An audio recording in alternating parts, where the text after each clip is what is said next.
So let's jump into episode 4 then. This one it it was it felt like a totally different show in some ways. I just the pacing was quicker. Definitely a lot more action and um the directing, I think you could tell it was a different director, different I don't know, just in a lot of ways, it was a vast improvement from the first three. So, what were y'all's thoughts on four? I think it was good. I mean, I think it was a lot better than probably the previous 3 episodes. Like you said, it was a lot more fast paced, a lot more action. The action was actually pretty decent, I think, compared to what was it, episode 2? We had the lightsaber duel, I think it was, or was it episode Hmm. 1? Yeah, episode 2. Yeah. So it's like I think lightsaber duels were a little bit better than what we saw against Ahsoka and Merrick. It's episode 2. The little duel between Huyan and whatever robot that was, or whatever that was kind of kind of cool Oh watching. yeah, Hu Yang Yeah, holding his own. yeah, I thought that was yeah, fun. that was cool. So yeah, I mean, all around, I think it was better. Kind of pushed us forward a little bit with the story, so that was kind of nice as well. It wasn't so slow and didn't feel like it was going anywhere. I don't know about y'all, but Hu Yang's like one of my favorite parts of the show, and that may Yeah, just be me, but like I just think he's he's that one good droid character that you get in just about every kind of Star Wars material. And then he's obviously a holdover from Clone Wars. He was in one of the really kind of cool arcs of the Clone Wars. Mhm. With, Yeah, where they were making the they were Padawans making were the going through lightsabers. their Mhm. training and stuff. Yeah. yeah. I think the droids are like those favorite characters in the show. Like, I mean, even Chopper, like that. What is it, first episode or the second Well, episode? Chopper is exactly like he is in the show. He's He is, perfect. yeah. Yeah. Yeah. So yeah, I think they did Um, really good out of the droids. To be honest, I mean, really good job. I would say my other favorite character has been Balin. He's a Oh very yeah. he's Been very great. complex and interesting. Yeah, He feels like he's got so many different I facets to his just character. yeah, and he plays the role of kind of a mercenary, but hmm he's after something. They just haven't explained what yet, which I think is crazy interesting.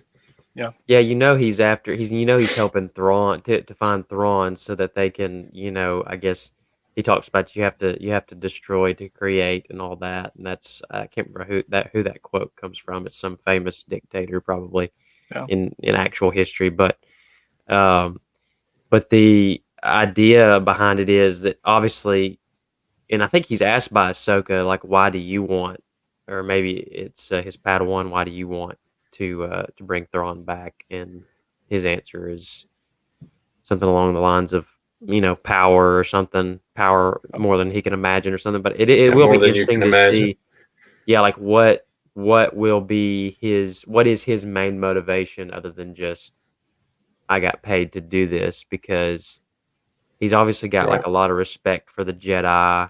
He yeah, hates that he has to kill any of them, and you can see the regret in his face. But at the same time, Mhm. he's super motivated to complete the mission at hand, and you see him do that um in this episode. So I don't know. He's he's the way a villain should be, which is they're not just evil for the sake of evil. They have mhm. Right. Motivation sort of behind it, and drive. complexities to them that make them really intriguing, and I think Yeah, he's been maybe the most interesting character in the entire series so far. I can agree with that. I think so. And I did look. Episode 4's got 100 on Rotten Tomatoes. So I don't know that I'd give it 100, but I would give it pretty high. Yeah, I think I would give it like at least like a 90 something. everybody seemed to like it. So I think my thoughts on the episode pretty much. Things are finally happening. Then the episode ended. Yep. Well, it does a So really good job setting up for the rest of the season, which Yeah, I did left appreciate. us on a does. little bit of a cliffhanger, which was kind of like Yeah. exciting to see. I'm kind of actually interested now to like see what happens with the next episode Yeah. yeah, because of that. was it tomorrow? Tuesday at 6, Mhm. right? Yep. It's tomorrow, 6 our time. Yeah. Oh. Or no, I think it's 8, because I'm pretty sure it's 9 Eastern. Okay, Yeah. maybe is it 6 Pacific then? Could be possible. You do the math. You got to do the I math don't know. on that one. I don't know. It's something. I don't know. Time an hour. We're not very smart. We're from Alabama. Yeah. Wait a minute. You guys are. Yeah. Well, yeah. Ethan's got a cop out for that one. He's not. 2+2 = football around here. Yeah, that's true. Anyway, I like y'all said, I like the fight scenes. I like the kind of suspense at the beginning, kind of get you in the right, I guess, frame of mind for the rest of the episode. And then I really liked the fight scene with Balin and Ahsoka. Thought it was really good. My only question is forms and stuff too. That was very interesting. And Balin's got a form that it's well defined, but we haven't seen it on screen before. If that makes sense, like the way he blocks lightsaber bolts with both hands. I mean, it's defined as one of the forms in Star Wars. Yeah, as one of the lightsaber forms. We've just never seen it before, so I'm glad to see it on screen. I just hope that we don't get obviously. Well, I don't know how to say this. Why is this? My question is Ahsoka actually dead? Because if she's actually dead, I hope we don't get her brought back. I can't stand that. I think it's too ambiguous because we don't really have a good definition of how the world between worlds works. Like we really how did she get to the world between worlds falling off a cliff? That doesn't make sense. I think that's like nobody was there to pull her in. Yeah, see, and I saw the way from about I guess Anakin pulling her in somehow, which I don't see that being a thing. But then he says, I didn't expect to see you so soon. Like, yeah, well, exactly. It sounds to me like they're going the way that she's dead. Well, and how is he able to manipulate the world between worlds to actually present a physical body? Because I don't know if it was Dave Filoni that said the world between worlds is like like what it says it is. You have where they said they're one with the Force. Where if you want to think of it in terms of maybe in a theological sense, you have heaven, and then you have what some people would say the maybe in other circles like a purgatory or something, a place that you wait until you go up to either heaven or hell. So I don't know if it's that sort of thing, and that may be a completely wrong comparison, but I don't know. We've seen Yoda in it before though. I don't think you can there's really no good way to describe it because it hasn't really been explained. I mean, the last time we saw it used at all was in the final season of Rebels, and it was when Ezra pulls Ahsoka. Yeah, he goes into doesn't he go into a cave or something, and he's in the world between worlds or something like that. And then, but he's alive; he's never dead. So how is he able to access it? Right, but he's not dead. So my thinking is maybe she fell into some sort of fissure or something that caused her to go into, because that is sort of the place that they're at is a Night Sister, ruins of some kind. So obviously the Force is used in some way, and maybe there's some sort of dark Force energy there or something. I mean, who knows? But I hope they explain it and they don't just oh, she's just there. Which and I would think that too, but what Anakin says just makes it seem to me like they're trying to make you think she's dead. Like, I didn't expect to see you so soon. She's dead. Well, and the last time she was in the world between worlds, she pretty much was dead, or she was about to be. Well, Ezra pulls her out right before she's killed. So. Right. Yeah. So she's already kind of survived death once. Doesn't tickle my fancy to see her do it again. And if they do it all in the name of just so she can reunite with Anakin, I would have been much more on the side of let her see him as a Force ghost than this whole world between worlds, because that's what I thought it was going to be. I was like, hey, she's going to learn how to commune with him through the Force. She's going to, because maybe she talked to Luke and Luke showed her, because he talked with Obi-Wan through the Force and Yoda and Anakin, and maybe he's communed with Anakin and helped, her to commune with him. That would be a more plausible thing, and he's able to kind of guide her through some different things. I feel like that's a way more believable explanation than which we don't know. We haven't got an explanation yet, but at the same time, it's okay, he's there in physical form somehow. So how are you going to explain Right. that? I don't know. I'm not mad at it, but I'm just not excited for where that's going. I'm excited to see what they do with it Yeah, I was because I gonna say. I think it mean, could be a really interesting episode. But at the I don't same know. time, I'm like, They could do so much you wrong got with it. it. You could screw this up, guys, if you're not Yeah. careful. And there's about 50 million ways they could screw it up, and there's only a couple that I think that we would be like, oh, they didn't screw that up.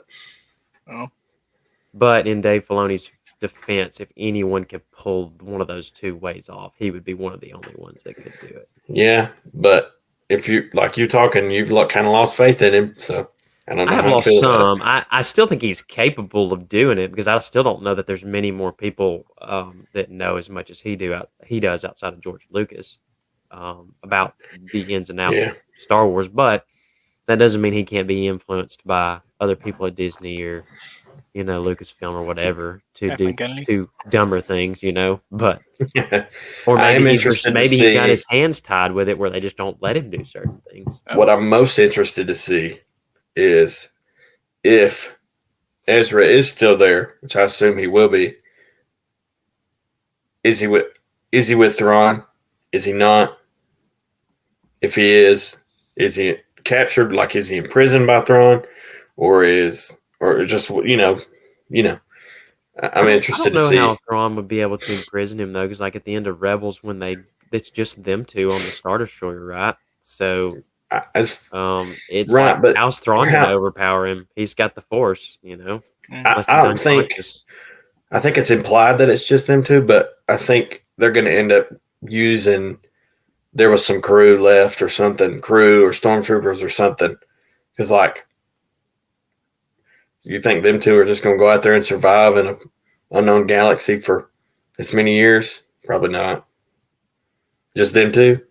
That's going to be very fascinating to see how they handle Ezra. I'm very interested to see that. That's one of the few things like keeping my attention through this is Yeah, same. like I really want to see because you could take that any number of ways. It's left to such just it's such an unknown that Right.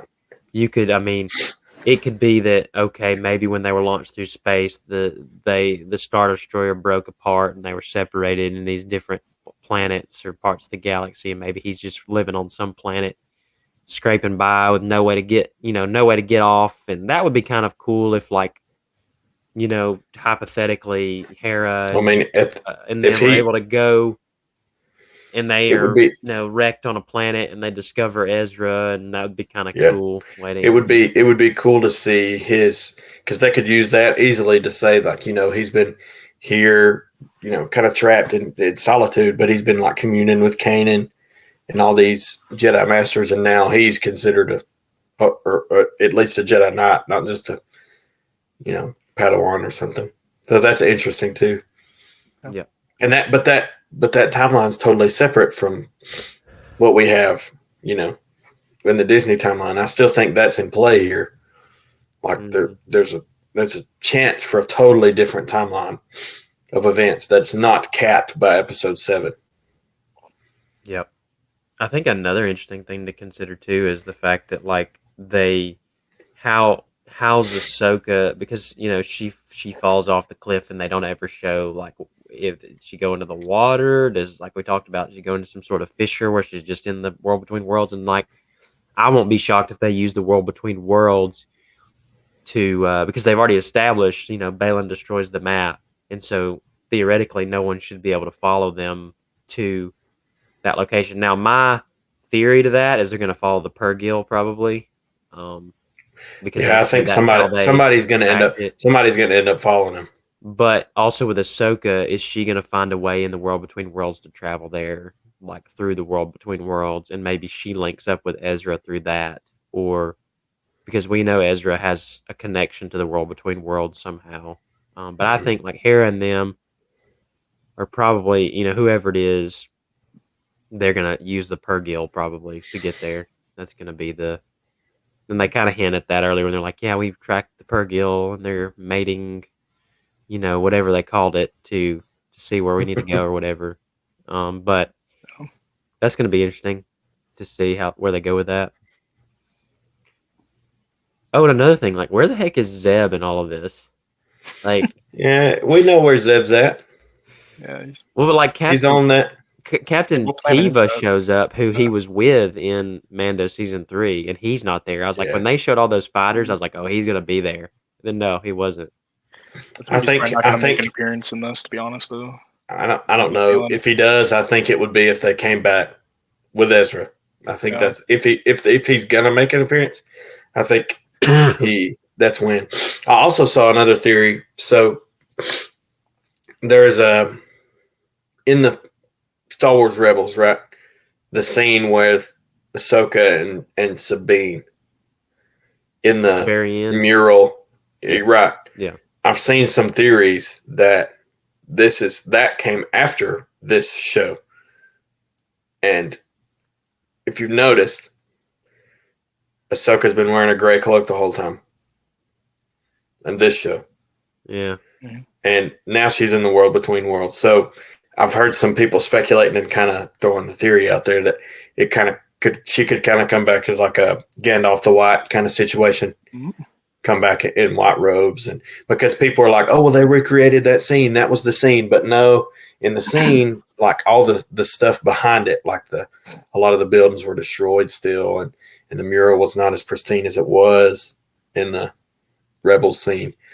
So I think that's a possibility. It's interesting. I don't know if that's true. Obviously, I was always under the impression that took place basically shortly after Rebels ending, and then the one we see in Rebels is shortly after the Ezra going missing, and then that scene was the first instance where Sabine went with Ahsoka and trained, and then in this Right. show it was the second instance where and it was just sort of like a retread, like let's try Right. this again, let's do this again, start from the same place. And it could be, it may not be. People may just be looking at too far into it.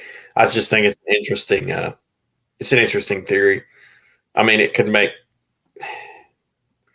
it would maybe make more sense to me, maybe with Ahsoka going to the world between worlds, coming back in a different, coming back like a Gandalf situation. Gandalf the Grey, and then he dies, and then you got Gandalf the White.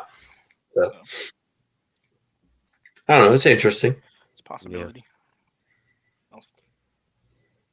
I think we basically covered most of 4, and that all the big parts of it. Obviously, where we leave off going into episode 5 is Ahsoka's in the world between worlds. She's linked up with some version of Anakin. We don't know how that's going to play out. Sabine is obviously with Morgan Elsbeth and Balin and Shin, and she's their prisoner. And then Hera and the fleet are kind of stranded out there with no way to get to Thrawn and no way to follow them. So that's kind of where we're going starting in tomorrow's episode. That'll be interesting to see. Like I said, at least if anything, it does a really good job setting up for the rest of the 4 episodes. So at least I was pleased with that.